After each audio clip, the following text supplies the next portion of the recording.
Salut à tous et bienvenue sur la chaîne YouTube de Custom Rider. Aujourd'hui on se retrouve pour une nouvelle vidéo où on va faire une purge de liquide de refroidissement.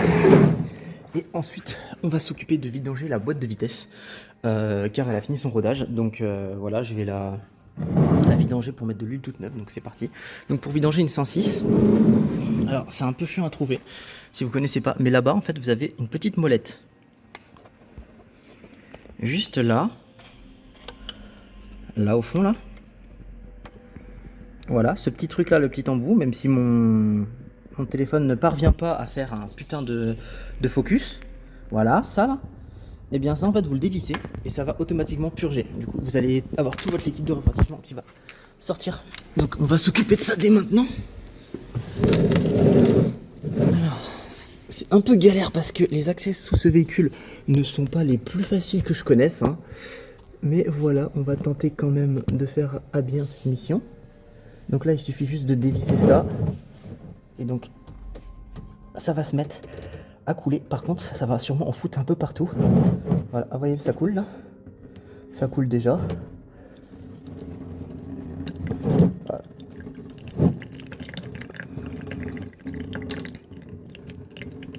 Le liquide il est encore froid en plus. Parce que du coup le véhicule je l'ai juste déplacé jusqu'ici, donc il n'a pas eu le temps de monter à 90 degrés.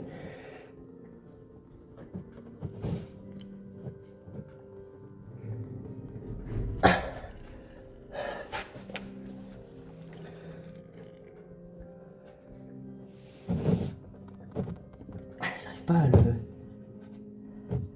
à le dévisser plus que ça. Je sais pas pourquoi ça bloque. Et il y a un blocage. Il est coincé. Ça se trouve en fait il faut juste l'ouvrir et attendre que ça coule tout seul.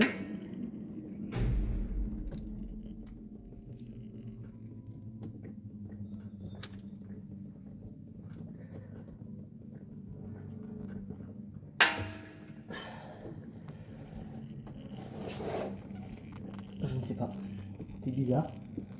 Je comprends pas trop comment c'est foutu. Je vais essayer d'ouvrir le vase d'expansion tout doucement. Voilà, en faisant un appel d'air, ça va sûrement venir plus vite.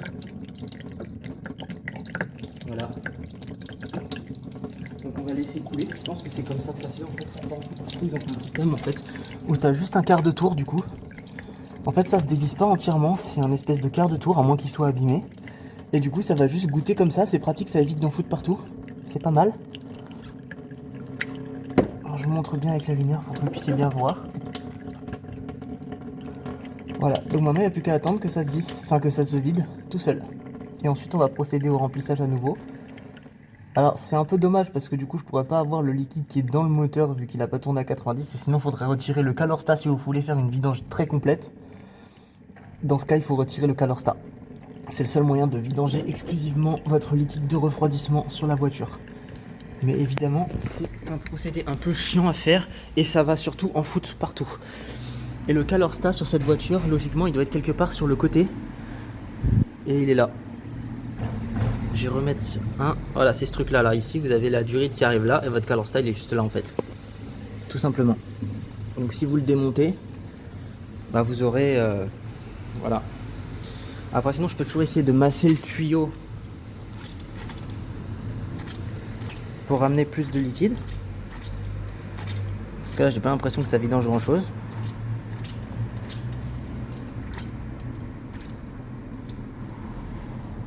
En tout cas dans le bocal le niveau il descend bien. D'ailleurs le bocal étant assez opaque c'est un peu chiant de voir le niveau dedans. Comme vous pouvez le voir.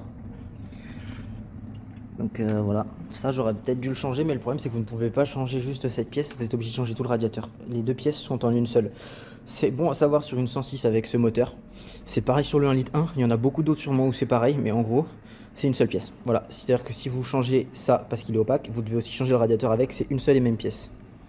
Une bonne technique qui marche bien quand même pour sortir l'eau du Calorsta, c'est de presser la durite, voilà. En fait je la masse, et vous voyez en dessous, j'ai de l'eau qui sort. Attends, on voit pas très bien. Mais... voilà. Tout simplement. Alors le focus est object. Voilà, là c'est mieux. Vous voyez qu'en massant la durite, là on sent bien l'eau chaude qui sort parce que le moteur a tourné un peu. Voilà.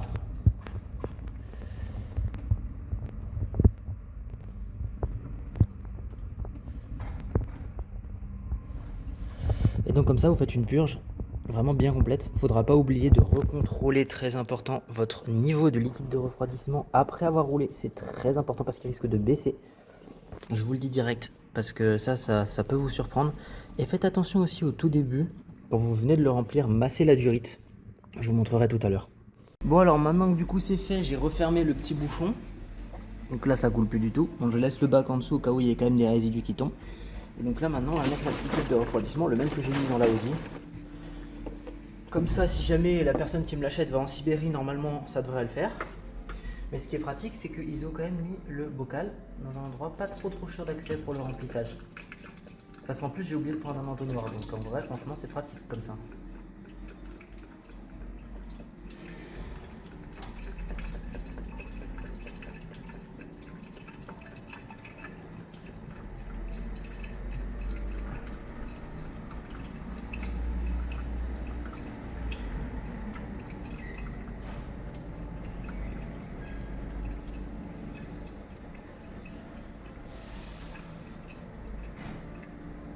Alors je vais essayer de remplir en penchant un peu, ce sera sûrement plus simple. Voilà. N'hésitez pas à prendre un entonnoir si vous en avez un, c'est plus pratique. Moi je l'ai oublié bêtement. C'est toujours très très utile d'avoir un entonnoir. Par contre effectivement oui, prévoyez quand même beaucoup de liquide de refroidissement. Au minimum 5 litres je pense.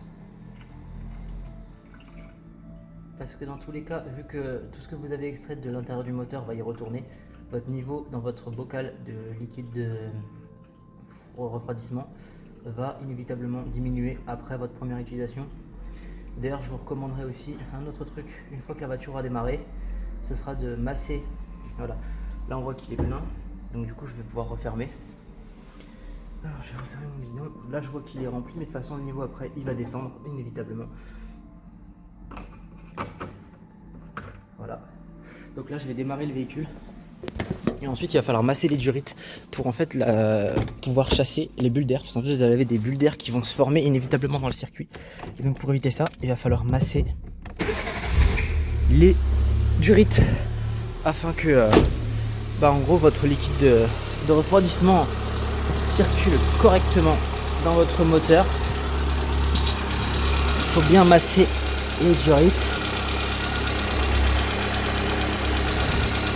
Même si normalement le moteur va automatiquement de façon tourner et ça va purger, tout va se mettre à tourner dedans. Il est quand même recommandé de masser les durites, enfin en tout cas moi personnellement c'est ce que je fais à chaque fois. Ça permet de chasser les éventuelles bulles d'air que vous pourriez avoir dans le circuit et qui pourraient compromettre le bon refroidissement du moteur. Si ça peut vous éviter un joint de culasse, c'est très très bien. Voilà. Donc, je continue de masser les durites. Et puis on va aller rouler. Et puis on va voir ça. Je vais juste passer un petit coup de chiffon juste avant. Et puis voilà, c'est à peu près tout. Donc là les amis, je viens de rouler un peu avec. J'ai un voyant de surchauffe qui s'est activé, je sais pas trop pourquoi. Parce que pourtant j'ai largement assez de liquide de refroidissement et je vois que ça circule. Mais le moteur il est à peine tiède, donc je sais pas. Est-ce que c'est le capteur qui merde? Quoi, j'en sais rien. Je vais essayer de voir. Parce que j'ai essayé de dépressuriser le bocal justement de liquide de refroidissement pour tenter de chasser les bulles d'air. J'ai pas l'impression que ça a été très très efficace. J'ai peut-être essayé de m'arrêter et de recommencer l'opération jusqu'à ce que le liquide circule exclusivement, parce que bon c'est pas normal que j'ai un voyant de surchauffe alors que la voiture elle tourne depuis 5 minutes à peine. Les gars, je viens à peine de couper la vidéo, je vous la remets. Bon le voyant il vient de s'éteindre, ce qui est plutôt bon signe. Ça veut dire que du coup effectivement les bulles d'air ont été chassées du système. Donc je vais rouler avec. Donc ce que je vous conseille de faire effectivement, c'est de rouler, faire attention quand même que le moteur surchauffe pas. C'est ça que j'aime pas trop sur cette voiture aussi, c'est le fait que en fait vous n'avez pas de jauge en fait de température, c'est-à-dire que c'est un voyant. Alors c'est un peu casse-couille parce que je suis en train de filmer en même temps que je conduis, c'est pas ouf, hein, faites pas ça, c'est pas bon. Mais en gros, si vous voulez, comme j'ai pas comme sur la Audi de température, de voyant de température d'eau, je peux pas savoir s'il faut que je m'arrête en urgence ou pas au cas où il y a un problème. Donc c'est pour ça que je me suis arrêté pour dépressuriser le bocal, il y avait beaucoup d'air. Si jamais vous venez à faire ça, ouvrez-le mais tout doucement Et dès que vous entendez des bruits d'air, arrêtez direct. Parce que sinon vous allez vous prendre une sauce de liquide de refroidissement bouillant, c'est pas ouf. Vous voyez là, il y a encore des bulles d'air dans le système, parce qu'il vient de se rouvrir encore. C'est... voilà. Donc il va falloir chasser tout ça, on va rouler un peu. Et puis une fois qu'elle va s'arrêter, à froid, je vais refaire un nouveau niveau pour avoir le bon niveau dedans. Du coup voilà les gars, je me suis arrêté vite fait. J'ai ouvert le bocal de liquide de refroidissement, il était tombé en dessous du minimum, donc j'en ai remis direct. Alors du coup là maintenant, ce qui est bien, c'est qu'on est sur une purge complète. Je vais quand même recontrôler à froid. Comme quoi, faites super gaffe, tournez un peu, et dès que vous voyez que le niveau il baisse, remettez-en. Si vraiment vous voulez faire une grosse purge, c'est toujours un peu chiant à faire. Mais voilà, au moins là, maintenant j'ai plus de voyant, la voiture elle chauffe pas. Donc là elle roule bien, pas de problème. Je suis content. Donc j'attends quand même, je vais rouler un peu avec pour voir si j'ai pas un voyant qui revient. Mais a priori là, elle a l'air de plutôt bien fonctionner. Pas de problème, j'en ai remis, de toute façon j'ai remis jusqu'au max. Et normalement ça devrait suffire. Là voilà, je vais rouler un peu avec, et puis quand je vais la poser à froid, voilà, là je vais m'arrêter pour en remettre. Et ensuite je vais recontrôler sûrement à froid. Les gars, je viens de refaire encore un appoint parce qu'en fait j'en ai foutu partout, faites pas attention. En gros, si vous voulez, le moteur il est tiède, genre vraiment en mode là, vraiment je peux poser ma main aisément dessus quoi. Et en fait c'est pas une question de surchauffe, c'est juste qu'en fait il y a des bulles qui sont restées bloquées et il n'y a peut-être pas assez de liquide non plus. En tout cas ça refroidit trop bien parce que du coup le ventilo il tournait à balle vu que j'avais un voyant. Donc du coup il me refroidissait le moteur à gogo. Et en fait tout fonctionne correctement, il n'y a pas de problème. C'est juste qu'à mon avis il y a encore plein de bulles d'air, parce que de toute façon il y a encore des bulles d'air qui sont sorties. Voilà. Donc là on voit bien que tout fonctionne. Voilà, donc je vais rouler encore et puis on va voir ce que ça va donner. Il y a beaucoup de bulles d'air, et en fait le fait qu'il y ait de l'air au niveau du capteur, ça devait faire une poche de chaleur. Et du coup lui il pensait que il y avait une surchauffe moteur, donc il m'a déclenché le ventilo à fond. Par contre pour rouler c'est quand même mieux de fermer le capot je pense. Je pars sur un bon principe avec ça. Allez, on y retourne. Salut tout le monde, on se retrouve à nouveau du coup pour la deuxième partie de la vidéo sur la vidange de boîte. Donc pour ça c'est pas très compliqué. Alors c'est chiant parce qu'en fait hier j'avais oublié de prendre les bons outils. J'avais zappé qu'en fait c'est pas des clés classiques, c'est du carré comme ça. C'est propre à PSA cette merde. Et en gros, sinon à part ça c'est pas compliqué du tout en fait. Ici vous avez votre vis qui vous permet de remplir et de faire votre niveau. C'est un niveau à débordement. Et là-bas derrière, ici là vous avez votre vis de purge pour vider votre liquide de boîte. Donc je vais m'attaquer directement à ça. Je vais juste décaler un peu la lampe pour que ce soit plus pratique pour moi de passer en dessous. Entre temps j'ai vidé le fût parce qu'il était full. J'avais mis la vidange du div plus le liquide de refroidissement de la voiture. Donc au final j'ai réussi à chasser la bulle d'air. J'ai dû remettre du liquide de refroidissement parce que le réservoir s'était exclusivement vidé quasiment. Parce que tout était retourné dans le système, donc j'ai dû remettre un bon paquet. Donc là je vais commencer par desserrer la vis qui est là.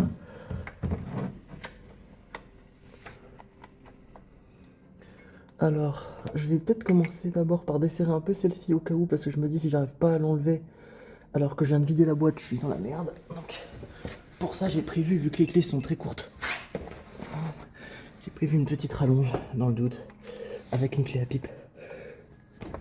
Voilà, c'est bon, il est venu. Voilà, donc je le resserre un peu, pas que ça coule. Et donc là-bas, oh, j'espère qu'on va bien voir la caméra. Donc vous avez la vis qui est juste là derrière votre câble, ce qui est plutôt pas mal, parce que ça vous évite de démonter d'autres choses pour pouvoir sortir. Voilà. Bon, elle est venue relativement facilement du coup. Ça n'avait pas été serré fort quand on avait récupéré la boîte. La boîte elle était quasi neuve. C'était une occasion mais elle était pratiquement neuve, donc en soi c'était très simple. On avait juste mis une huile de boîte toute neuve dedans. Sauf que entre temps, eh bien voilà, c'est un peu comme un rodage parce qu'elle n'avait pas beaucoup de kilomètres.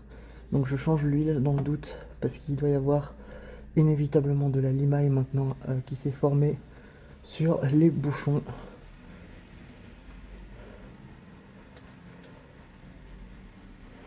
L'huile est plutôt propre, elle a une belle couleur. Franchement, je suis étonné. On a effectivement, comme vous pouvez le constater, un peu de limaille pas non plus des masses. Mais voilà, l'huile de boîte est encore très très clean, donc je vais quand même la remplacer, hein, vu que de toute façon maintenant elle est dans le fût. Dans tous les cas, elle va être changée. Voilà, je nettoie entièrement mon bouchon. Le joint en cuivre est en très bon état, d'ailleurs ça m'étonne. Voilà, je le nettoie, qu'il soit nickel. Et maintenant on va retirer le deuxième. Je l'ai un peu trop resserré à la main.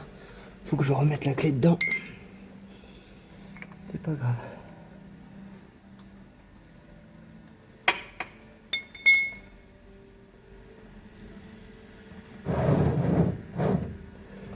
Voilà, on va attendre que ça coule, hein, histoire d'être sûr de bien évacuer. Alors pour le remplissage de la boîte, c'est approximativement 2 litres, donc dans le doute j'en ai pris plus que prévu.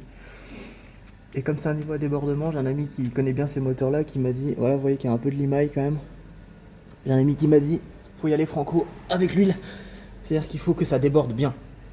Faut pas juste mettre à la limite, faut que ça déborde bien pour que vraiment l'huile soit bien remplie. Ça a vraiment la même odeur d'huile de boîte que l'huile de pont quand j'utilise sur les dégivreuses au travail. C'est assez marrant. Ça a vraiment la même odeur. Enfin bref. Voilà, on a les 2 bouchons qui sont prêts. Là, moi j'attends juste que ça dégouline un peu. Je vais essayer de remuer un peu la voiture pour en faire sortir le plus possible.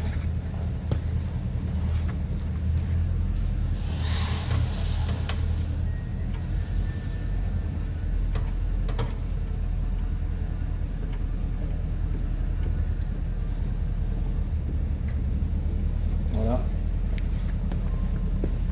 Alors du coup pour ça, j'ai un outil très très spécial. Je vais vous montrer maintenant. Alors en fait, comme vous avez du coup votre bouchon qui est là niveau accès, soit vous remplissez lentement à la seringue, ce qui est un peu casse-couille, on va pas se mentir, soit vous fabriquez un outil comme ça. Voilà, donc en fait ce que je vais faire c'est que je vais remplir ça, je vais dévisser le bouchon, le remplir avec de l'huile de boîte qui est là. C'est de là, du coup je vous le donne au passage pour ce moteur 5W30, voici toutes les specs, n'hésitez pas à me mettre sur pause pour prendre un petit screen. Vous remplissez là-dedans. Et ensuite, du coup, vous allez venir par le haut, donc par là, dans l'idéal, parce que de toute façon, vous n'avez pas trop d'autre place ailleurs. Vous passez votre fil et vous le mettez dans la boîte et ensuite vous avez juste à appuyer pour que, comme un biberon, appuyer et tout le liquide va partir dedans. C'est beaucoup plus facile. C'est un peu le même système que j'avais fait pour la diversion. Si vous avez regardé la vidéo où j'ai remplacé les manchons de carbu après le bridage et fait la synchro, j'ai utilisé le même système pour la durite d'essence, ce qui permet de l'alimenter en carburant avec un biberon. Donc voilà, je vais pas tarder à remettre les bouchons, puisque de toute façon là ça y est, c'est acté. Voilà, je vais remettre du coup qu'un seul bouchon sur les deux, hein, vous imaginez bien. C'est assez logique, je vais remettre que celui du bas.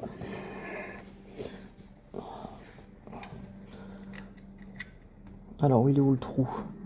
Toujours bien trouver le bon trou, hein. Une fois qu'on l'aura revissé, on le serre bien et on remet pas celui du haut bien sûr, hein. Alors du coup normalement vous pouvez pas vous tromper entre boîte de vitesse et moteur parce que c'est quand même très facile à voir, parce que je sais qu'il y a des gens qui se trompent. Honnêtement j'ai jamais trop compris comment c'était possible de se mourir sur ça, parce que la différence elle est quand même assez flagrante je trouve entre une boîte de vitesse et le moteur. Le moteur est là-bas, vous avez en dessous du carter votre vis de vidange derrière, et là ça se voit que c'est quand même une boîte de vitesse, c'est pas du tout les mêmes vis non plus, enfin même si c'est la même tête, là-bas vous pouvez la déviser quand même avec une clé de 24, ce qui est plutôt pratique, je crois, si c'est du 24 dans mon souvenir il me semble. Enfin bref, j'ai les mains qui glissent, c'est vraiment pas pratique, je pense à me laver les mains moi. On serre ça bien, mais pas non plus comme un putain d'ours, parce que évidemment faut pouvoir le retirer un jour quand vous ferez une prochaine vidange à force des kilomètres. Voilà, je vais quand même nettoyer parce qu'il y a toujours de la limaille qui revient. Comme quoi les bouchons sont très très efficaces. Je sais même pas, il y a des bouts de ferraille, ils apparaissent après que j'ai nettoyé, je sais pas d'où ça sort, mais voilà, ils sont là. Donc je nettoie ça. En tout cas, c'est très très efficace leur système d'aimant, c'est vraiment pratique, ça évite aussi que toute la merde reste dans les pignons pendant le fonctionnement du moteur, enfin de la boîte du coup, vous avez compris. Et donc là maintenant on va pouvoir passer un petit coup je pense de brake cleaner, il me reste quasiment plus, putain. C'est vraiment la merde. J'ai oublié d'en racheter. Bref, je vais pas en mettre beaucoup parce qu'il n'y a pas eu beaucoup d'huile non plus à cet endroit-là. Ça va surtout être ici que ça va dégouliner. Le bouchon de remplissage étant là. Donc là, je vais aller remplir pour montrer. Donc voilà, là c'est pas compliqué. J'ai mon bidon d'huile de boîte. Je le remue un petit peu. Je l'ouvre. Et puis on va remplir le biberon. Je vais pas le remplir à fond, je pense.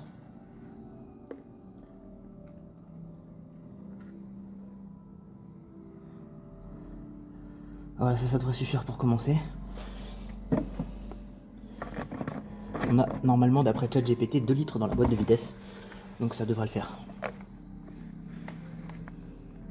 Et ensuite, on revisse bien correctement pour pas que ça fuit. Et là, je sens bien l'air qui passe dans le tuyau, c'est impeccable. Donc je vais me placer maintenant au bon endroit. Essayez de rapprocher un peu la caméra quand même, pour que vous puissiez voir ce qu'il en est. Voilà. Donc là maintenant je vais poser mon biberon.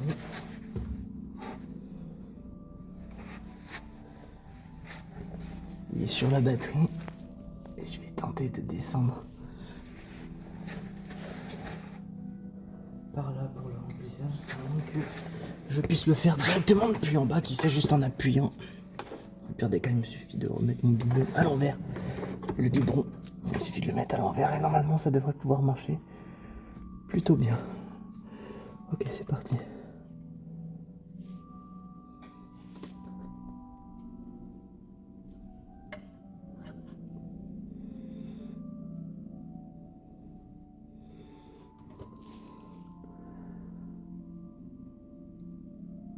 J'aurais peut-être dû prendre une seringue au cas où, en cas de problème.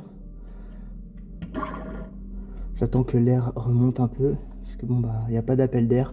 Sinon, ce qui peut être très intéressant à faire si vous avez... Merde! Vous avez un compresseur ou quelque chose comme ça.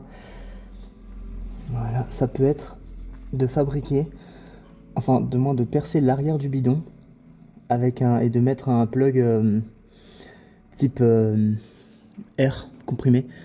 Comme ça, après, derrière, ce que vous pouvez faire, c'est mettre sous pression. Comme ça, au moins, vous avez l'air qui rentre. Et ça va beaucoup plus vite.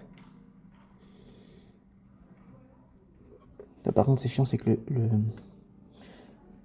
la durite, elle ressort quand même de la boîte. C'est un peu casse-couille, ça.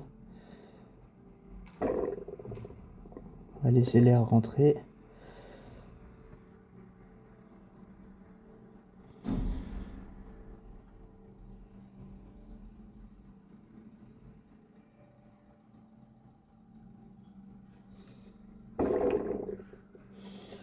On voit que le biberon se vide doucement mais sûrement. Peut-être qu'en vrai j'aurais pu faire la même chose avec une durite un peu plus grosse, étant donné que le trou est assez gros, ça aurait été beaucoup plus vite. Ça me donnera peut-être une idée pour retravailler mon outil.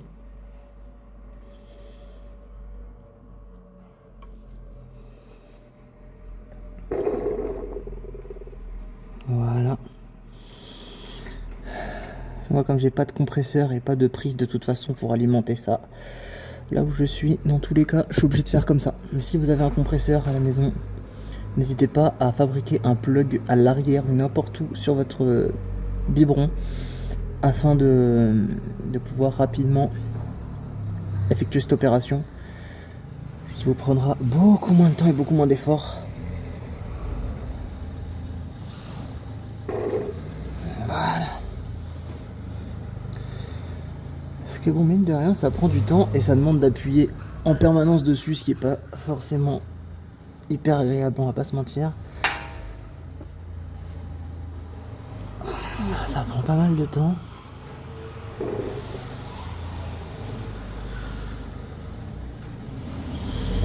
Essayer de poser le bidon au sol. Faire une petite pause. C'est vrai que c'est un procédé qui est un petit peu long.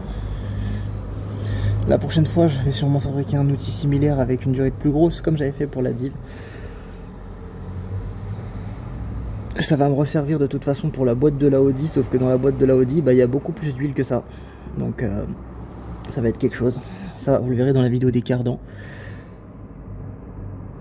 puisque de toute façon, en vrai je suis bête parce que l'huile de boîte de la Audi je peux la faire n'importe quand, puisqu'au final je me suis rendu compte que les cardans eh bien, sont indépendants. C'est-à-dire qu'en gros, vous avez un flasque qui vient se visser côté boîte. Et donc, vous n'avez pas besoin de remplacer le joint spi.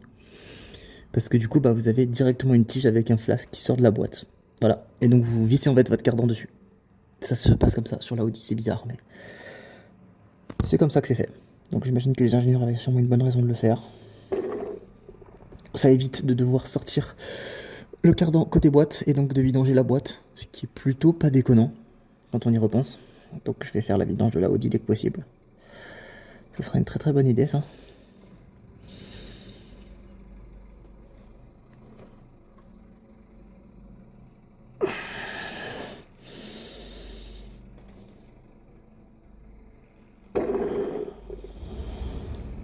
C'est assez épuisant, on va pas se mentir.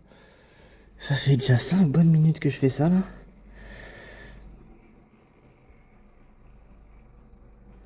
La prochaine fois je prendrai une durite plus grosse. Du coup l'avantage, comme je vous disais, quand vous avez un compresseur et de mettre un plug avec un plug pour mettre l'air comprimé, c'est que du coup comme vous avez un clapet anti-retour, inévitablement quand vous remplirez votre bidon, ça vous évitera que ça fuit.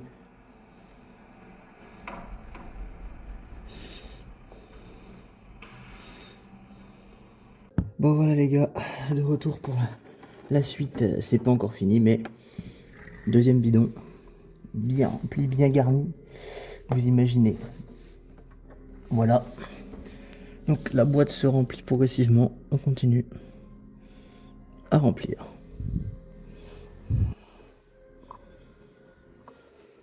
Le focus fait absolument que de la merde.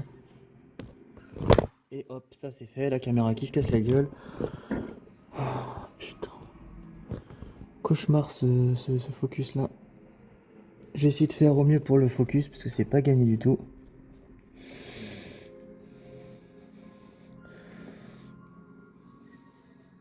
Voilà. J'appuie progressivement parce que ça sert à rien d'appuyer à fond direct à part se fatiguer. De toute façon, l'huile elle est très épaisse, hein, c'est du 75W80. Là, comme elle est froide, elle est à 80. Imaginez bien que si vous mettez toute votre force dessus, vous allez vous fatiguer de ouf. Allez-y doucement.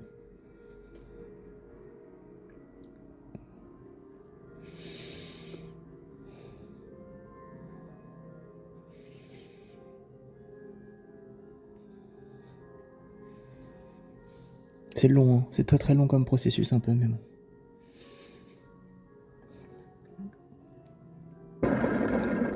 On rapatrie un peu d'air. Voilà, on voit bien que la bouteille se vide, hein. Ça évolue quand même assez bien.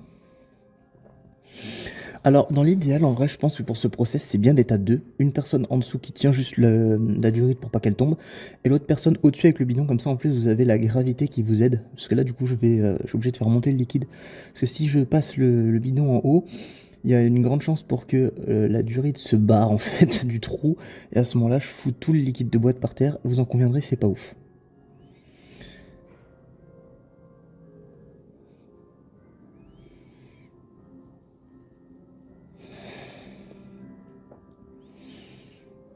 Voilà. On va refaire venir de l'air. Remplir le biberon.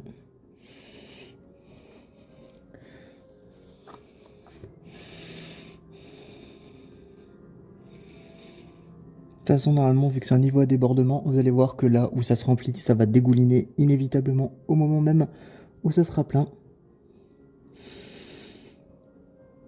Avec un peu de malchance, je vais devoir ouvrir mon deuxième bidon. Sinon, bah, j'en aurai un de secours pour un autre projet peut-être. Puisque j'en ai acheté un autre au cas où, parce que je me suis dit, on sait jamais. Des fois que 2 litres, ce ne soit pas suffisant. Même si c'est ce qu'ils indiquent. Il suffit qu'il y ait un accident et que j'en perde une partie par terre pour être baisé.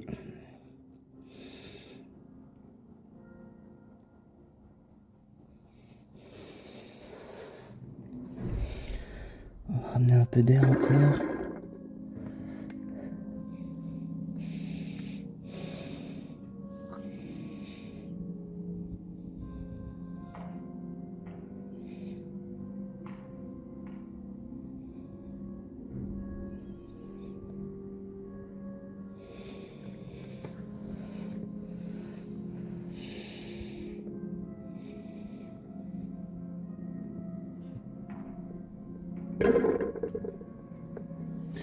Je vais essayer de changer un peu de position parce que c'est quand même pas très agréable, on va pas se mentir. C'est vrai que j'aurais bien aimé pouvoir passer surtout que j'ai de la place, passer le bidon au-dessus, ça aurait été beaucoup plus pratique d'être debout pour appuyer. Alors que là je suis obligé d'être couché. C'est pas grave, on va faire avec, on n'a pas trop le choix de toute façon. Au point où j'en suis de toute façon, il faut finir.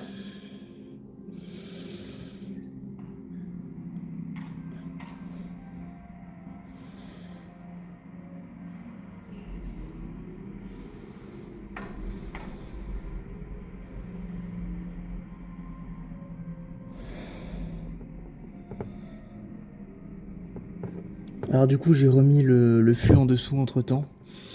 Parce que quand vous allez avoir le débordement ça va couler. Donc je préfère que ça coule dans le fût plutôt que par terre. Ça m'évite de nettoyer le sol après. Voilà.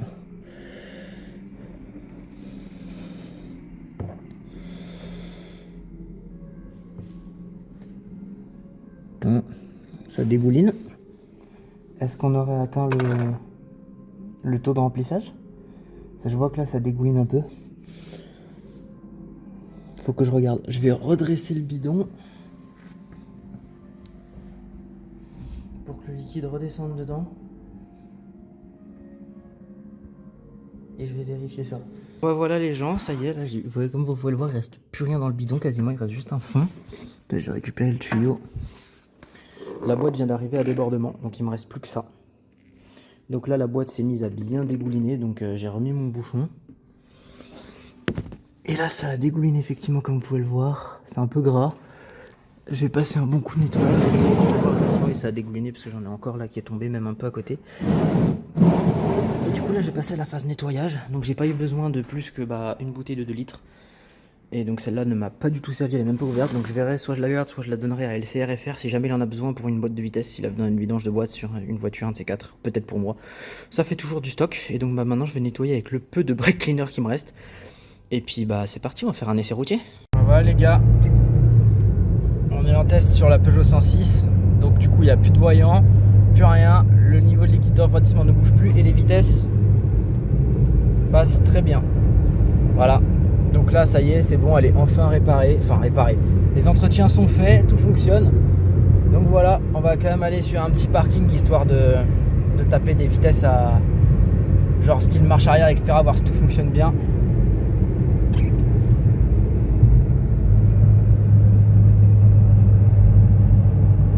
Voilà. Vous voyez, même pour rétrograder, hein. Tout fonctionne bien. C'est pas évident de filmer et de conduire en même temps. C'est... Mais j'arrive à tout faire quasiment à une seule main. Donc voilà. On va aller par là-bas. Voilà. Et puis maintenant, on va tenter de passer la marche arrière. Même pas de bruit, rien.